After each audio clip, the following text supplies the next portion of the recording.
Please do not swear. We've got some people to join us. Who we got in the house tonight? We got Gary. Hey, Gary. How you doing? It's Friday night. It's the Trekkie girls, and we're here to talk about Star Trek all night. That's what we love doing. Yeah, we are. We're firing on all thrusters. Yeah, we're looking good. Yeah, let's do it. Okay, okie dokie. I think there's like an issue with, I think Periscope's gone down now, so that's a bit of a shame. But hey, everybody, welcome. It's Trekkie Girls Live. Thanks for joining us. Hey, everybody. We got Gary, we got Megan, we got Nadine, we got Trekkie's guys and Christoph. Hi, nice to see you all. I hope you've all got your tin hats here, your tin foil hats, because we're going to be talking about conspiracy theories. Star Trek's best conspiracy theories. So this was actually Carol's idea, wasn't it? You came up with this idea for this week, didn't you? Well done, Carol. I thought after the Lower Decks episode, where nothing is what it, something isn't what it seems, it just seemed appropriate. Good point. Yeah, so we watched Lower Decks episode Cupid's Errant Arrow. So Arrow. That episode, and yes, this is where we see Mariner on her conspiracy board here, going crazy, connecting everything like a true fan always does. In fact, we always say, don't we? You can't stop a girl speculating. We stole that from Ray Robinson. That's not our original thing. But yeah, so we love some Starfleet, Star Trek conspiracy theories. So yeah, the episode we just watched, Boimler, Mariner doesn't believe anyone can fall in love with Boimler unless there's some sort of parasitic alien, which is hilarious because we've all got that one friend who thinks, how have they got this partner? Punching well above their weight. Yes. I think I was a little bit unfair on Boimler. I keep quite a catch myself. Yeah, I do. Yeah. Just sounds type. Yes, it's all reliable. But it was a fun episode, and I love the way she tried to start to connect everything in Star Trek together. So, has anyone got any favourite Star Trek conspiracies? Anyone want to get the ball rolling? Well, in preparation, I also just watched Conspiracy, the TNG episode, just to remind myself. And is that when you start becoming suspicious of all admirals? I think it stems earlier than that. I think it goes right back to the original series. There was some. To be fair, that was a commissioner. But yeah, I mean, definitely TNG really punched hard with the shitty admirals. Yeah, but it never is mentioned again. There's this parasite that takes over Starfleet, and they try this one time, never try again. Nothing ever comes of it. What if it's still there? What if, some people are still replaced? So I reckon, Carol, I reckon, now I've got my conspiracy theorist hat on. Oh, I like it. Yeah, bring it on. Yeah, the whole episode, TNG Conspiracy, why we never hear about any of it again is because it was a false flag. Ooh. Yeah, so false flag is when... Well, I don't really know. I'm not really that into it, but it's when they sort of make up a diversion, isn't it, or something? Yeah. Okay. I think it was a false flag to get Starfleet distracted. Data said that they were shuffling personnel when they in key command areas. So is that when they managed to sneak in Commodore O, perhaps? I wonder whether the whole thing conspiracy with the NAF worm-eating scorpions who just sat there eating worms, being very obvious, so obviously wrong over here,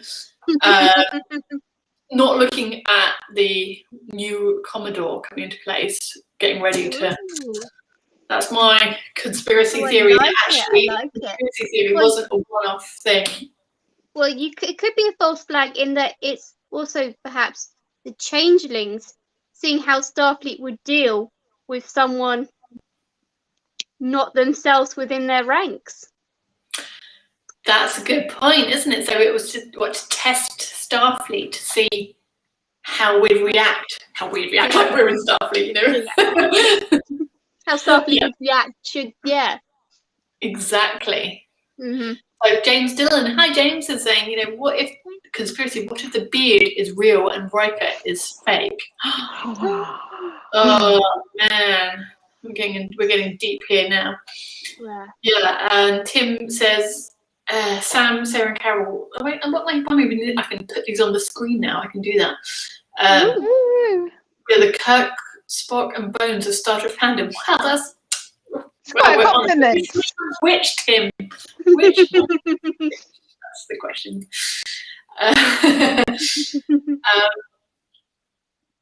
Yeah, that's some good points. Good points there. Yeah, and part of the card is there's a lot of conspiracies going on with that, and I think be interesting to see them all sort of like slowly unravel throughout the series. Like we got a bit with Commodore O, but I think there's more going on there than we found out yet. Exactly. Yeah. So I would love to see a follow up to that. I would really like to see a follow up to that episode and that whole see what they do with that. Of course, one of my other favourite conspiracies, really good conspiracy on Star Trek, is the Voyager conspiracy, which I think Megan mentioned just a minute ago. It's just the most perfect demonstration or example of what conspiracy theorists are like when 7 and 9 really goes down that rabbit hole, doesn't she? And it's funny actually. I watched it again and I thought, gosh, you know what? It's funny how you can kind of connect it to how people are responding to the pandemic. And I remember when just before things really went bad, so between January and March last year, when the world was going down, everyone was in lockdown but us. You know, my conspiracy theorists in my circles were messaging me going, the government are telling us this, we have to lock down, don't go outside, don't leave the house, wear face masks. The minute lockdown comes in, we have to wear face masks. The government are lying to us. You have to don't listen to them. And that's what 7 and 9 does. She does exactly that in the Voyager conspiracy. One minute she's saying Janeway has lured us into the Delta Quadrant, and then the next minute she's using the exact same information, saying the Maquis are the bad guys. So it's just funny how she kind of uses that. I also thought it was quite funny how it was another example in Star Trek of having too much information can make you crazy. You know, it kind of reminded me of Discovery with the sphere data all being a bit too much. Though, to be fair, Discovery's handling it well. She's, growing slowly and nicely. Yeah. I think my favourite conspiracy, and I don't know if it's really I don't know if it's quite a conspiracy, but is the Pale Moonlight episode in DS9. Where they leave false information. It's such an amazing episode and such a, It is. That's my favourite, absolute favourite. And it's one of those, well, it's not conspiracy theory because we actually get to see the truth behind it all. There probably are conspiracy theories in Starfleet that say, you know what, Captain Sisko was part of this operation to knock out the Senator, what was his name? VTAC, whatever his name is. But yeah, so there's probably conspiracy theories surrounding it. And that has happened in Star Trek as well. Picard's the best example of that. This is one of my favourite conspiracy theories. They're all my favourite. I say that with everything. Raffi and the Romulans. Like, how on the ball was she there? She had a conspiracy theory that the synths were responsible for the Mars attack, and voila, she was right. It's true. Ooh. So it's plenty of theories. This is a fun one from Preston. I'll put it up on the screen. Is Edward Jellicoe secretly an awesome captain? I love you. Where do we start with this one? I can answer that. It's not a conspiracy. No, he's not an awesome captain. He's a terrible captain. I shall tell you for why he is an awful captain. Besides the fact that he's just a colossal douche. He's rude. and doesn't listen to his staff.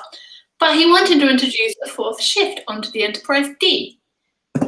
I mean, it's a 3 shift. You can't introduce a Delta shift. It just couldn't work on the Enterprise. They don't need 4 shifts. There are 3 shift people. And we know what happens with Delta shift when you introduce a Delta shift, because they have that on the Cerritos, and it's rubbish, and everyone hates Delta. So that is why Edward Jellicoe is not an awesome captain. But I reckon maybe in his spare time he has a little tribble rescue farm or something.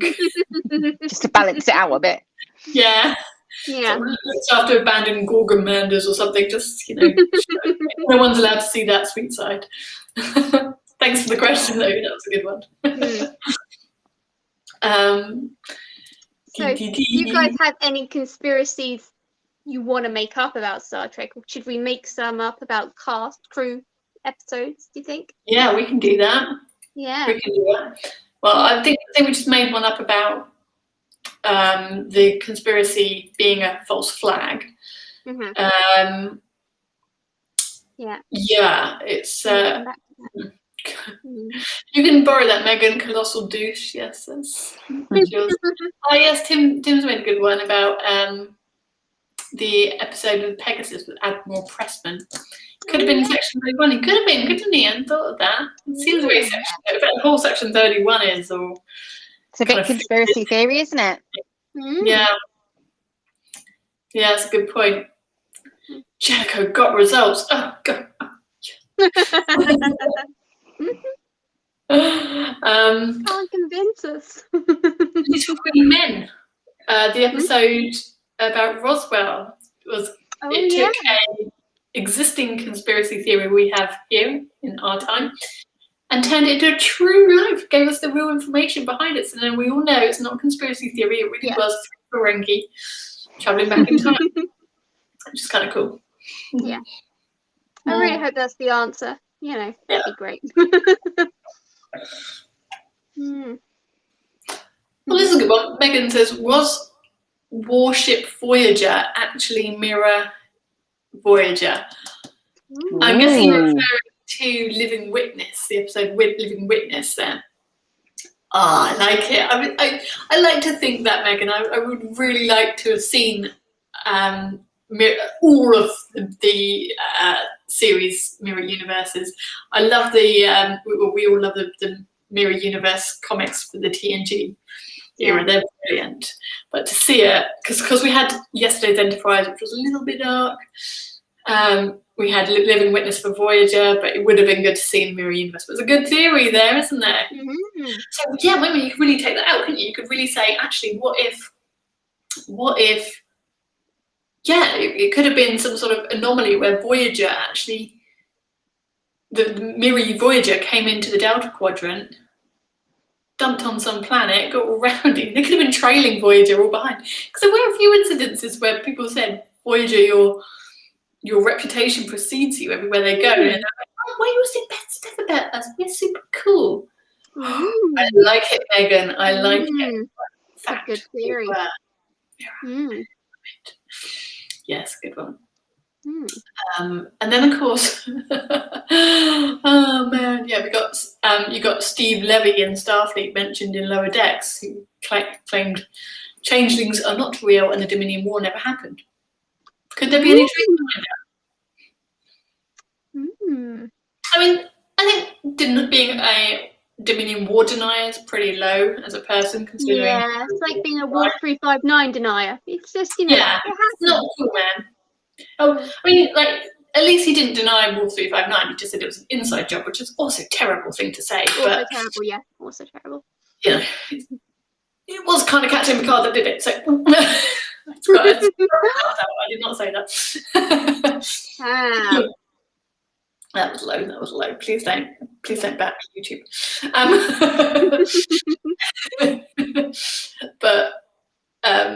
But yeah, I mean, denying the Dominion War is just shocking, and he should be booted out Starfleet for just saying it. But the changelings were not real. Let's think about that one for a minute. Ooh, okay. If changelings could have made. I mean, Odo was a weird changeling. The fact that he couldn't change his face, that made no sense. Could it have just been? Could they have all have been Red Squad or Nova Squad, whoever you know? Well, it's Red Squad, isn't it? I wonder. Yeah, that's what I think. So we could have been in there. And then I also like put a joke on out in the tweet saying, "Is Alex Kurtzman a Vorta?" But the more I think about it, like how many times has Alex Kurtzman been fired and just walked right back in the room the next day? Yeah, it's true. It does make sense. It's a good theory. Just like a clone. So that's my other wacky theory, is that Alex Kurtzman is in fact a Vorta. They keep killing him off, but he keeps coming back. Making you brilliant Star Trek. Damn him. Okay. My theory is that Riker No-Beard is actually from the Mirror Universe, and they replace him when he gets the beard. That's our real Riker. That's Prime Universe. What about Thomas Riker? Where does he fit into it? Well, he's still a transporter accident, you know, but he's Prime. I think he must be Prime. Yeah. Right, Prime turns bad. Yeah. And so that's why when Troy and Riker meet, he can't read her mind. Mm. Oh. See, it makes sense. Yeah. I don't know when. Yeah. That's my theory. Okay, so we got Nadim was asking about a Kim promotion conspiracy. Okay, why did Kim never get a promotion? Maybe he did. Maybe he did get a promotion and they just didn't tell anyone. I think that could be because of the episode. I don't know what it's called because I'm too old to recall Star Trek episode names like that anymore. I used to be able to do it when I was younger. The one where the Vidians are taking over the ship and they sort of phase in time, creating two Voyagers. And then Samantha Wildman's giving birth, but the baby dies. And then Harry, I think, also dies, and then he takes the baby into the other ship. So Harry and Naomi Wildman are not from our universe, guys. They are not from our universe. Watch out for those two. Signature. I was going to say that he was a changeling. The whole ship knew, but no one could tell him. He'd taken on the personality of the real, the character personality so well, he'd forgotten he was a changeling. But the rest of the crew knew and just wouldn't tell him. Aww. But they couldn't promote him because when he realised he would have access to, all classified this stuff. Yeah. I like it. I like it. Should we do a cocktail? Yes. Cocktails. So today we thought we'd make a cocktail in honour of this episode called Wolf 359 was an inside job. I laughed. So I was trying to think what would be this. And so I was thinking Borg inside job. So again, it has to be green. Always with the green drinks on this show. Always with the green drinks. Oh, so I had to get out the crappy creme de menthe again. And then inside job, conspiracy theories, deniers. That sounds Russian, so that's a vodka drink, isn't it? So this drink is going to be 2 parts vodka to 1 part creme de menthe. And then I've got a buttload of ice already prepared in here because this is going to make, like a conspiracy theory, it's going to knock you sideways and make you lose. As I said, there's not really a mixer in there. There's no mixer. There's ice. Ice is a mixer. When that melts a little bit. This is as drink as old as time. Okay, guys, have you managed to create a similar concoction tonight? No, I failed completely tonight. I'm so sorry. I just ran out of time. So James, I'm going to create this theory, like conspiracy theory, that somehow James T. Kirk is his own grandfather. Oh, in honor, I'm going to drink a like a godfather drink, because I couldn't think of a grandfather, which is whiskey. Oh, I can't figure out what my camera is. Whiskey. Just a Rona. Somewhere. Where's my camera? Just a Rona. And Wow. Coke. Oh, yeah. Nice. I like it. Yeah. You Yeah, two so will I'm sleep gonna well have one of those. tonight. Yeah. We're going to be coming up with conspiracy theories tonight. Oh, jeez. You Did know it all go on what? Who was it last? I think it was Megan's. That's Drink going to down? go everywhere. So I thought, you know what? I'll get my really reliable one this time, and it won't go everywhere. It went everywhere. It went everywhere. Right. Glass. Now you can all see my lockdown attire. Sexy. James, you're right. Madeira is a much better alternative, but I do not have that. This actually look. I will be denying Wolf 359 by the morning when I look at that. Yeah. Good luck. Cheers. Ooh, tastes like mouthwash. Ooh. Minty fresh. That can double up. We could also call that the Stamets and Culber brush their teeth cocktail. That's Aww. So let's talk about the episode of Lower Decks real quick, shall we? So this was the one where Boimler announces that I'm just going to get a tea towel. Hold on. I know I forgot that. This is the one where Boimler announces he has a girlfriend, Barb, and yes, Mariner just doesn't believe it at all, does she? And yeah, Boimler's very jealous. But the whole side story I loved with Rutherford and Tandy.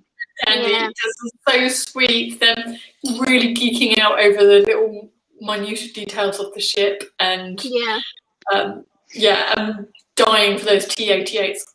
I want a T-88 now. I love that they stole so many. Like, this is why we're friends.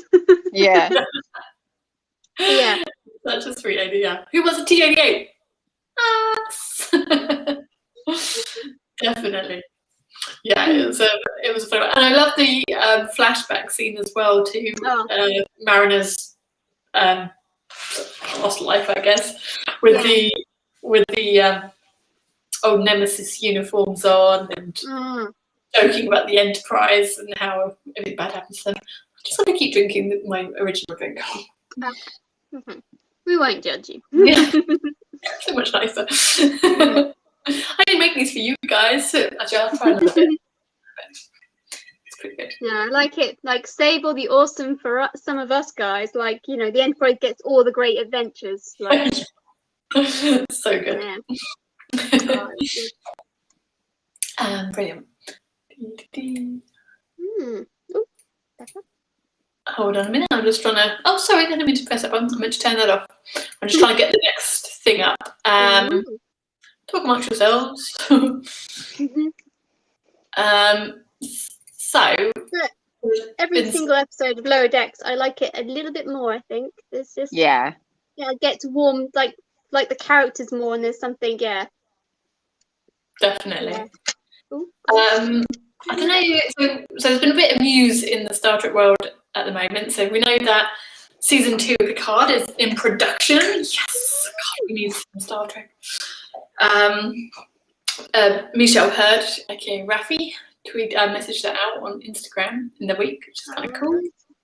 But I don't know, Carol, I've been dying to know if you know yet, but have you heard the news about Prodigy? No. Who's announced? You ready for this? So Trek Media are reporting this, and it's not been pulled down yet. So here we go. That's only the outrageous Bacana. Yeah, outrageous. Oh, everyone knows he's my secret crush. Your secret crush. Yeah, it's Billy Campbell is in an interview has said that he's returning and appearing in Star Trek Prodigy, which is kind of cool. I'm so happy. Oh, good. So which one's Yeah, Prodigy then? Prodigy is the Nickelodeon one for children. Oh, animated. Yes. Yeah. Ooh, how exciting! Yeah, absolutely. So that's really interesting news. It's quite a funny interview. Actually. I'll message out the URL for that, because it's actually quite a funny interview. He says that basically he thought he was terrible acting in TNG. Apparently, he actually also auditioned to play Riker, which was quite interesting. You can kind of see that, you know. Yeah, you can. Yeah. Said, oh no, not right for Riker, but we've got a character in mind for you soon. So yeah, he's come back. Would it be cool if Terry Hatcher came back? That'd be nice, wouldn't it? Oh, that would be cool too. Yeah. Yeah, that would be cool. So yeah, that's really excited. I was really excited to hear that. I'm really excited about Prodigy in general, actually, and Strange New Worlds has apparently started filming as well. So, oh yeah, look, Christoph says it here. We have 5 new Trek shows in production now. How cool's that? Oh God, Crazy stuff. so exciting. Preston also says it. Best time to be a fan since 1994. That's true, and we were there in 1994, weren't we? We were geeking out there. That's how long we've been doing this. Just now we do it on the internet with you guys. Like before 1994, it was just us just talking to ourselves. It's the exact same conversations we're having now. Yeah, that's a good one. Yeah. Sorry, Sarah. I'm newbie. It's cool. Sarah was there in 1994 while me and Sarah were talking about it. I just didn't understand. I still don't understand now, to be fair. Oh, Jason asking, what do we think about Scott Bakula possibly making an appearance? Love it. Love the idea. I don't believe any of the rumours, unfortunately. Yeah. They don't seem substantial enough. You didn't believe that Strange New Worlds would happen. So, you know, what kind of source are you? That's true. Don't believe any eyes, babe. Sounds like no, they'll never make that. No. I was like that with Picard as well, wasn't I? I was like, when the rumours first came out, I completely discounted them because I don't like. Thing is why get your hopes up on a rumour? Yeah. No point on a conspiracy theory. Yes. So really exciting stuff ahead. Yeah. That just gives me more exciting every week. Cool. What do you think, guys? That's we've got time for tonight. So I'm reading everyone's comments. It's so fascinating. Ping, ping, ping, ping. Oh, well, thanks ever so much for joining us, everyone, tonight. I hope you enjoyed talking about conspiracy theories and all things Star Trek. Love you guys. Love you guys. We'll see you next week. See you next week. Take care, everyone. Bye. Bye.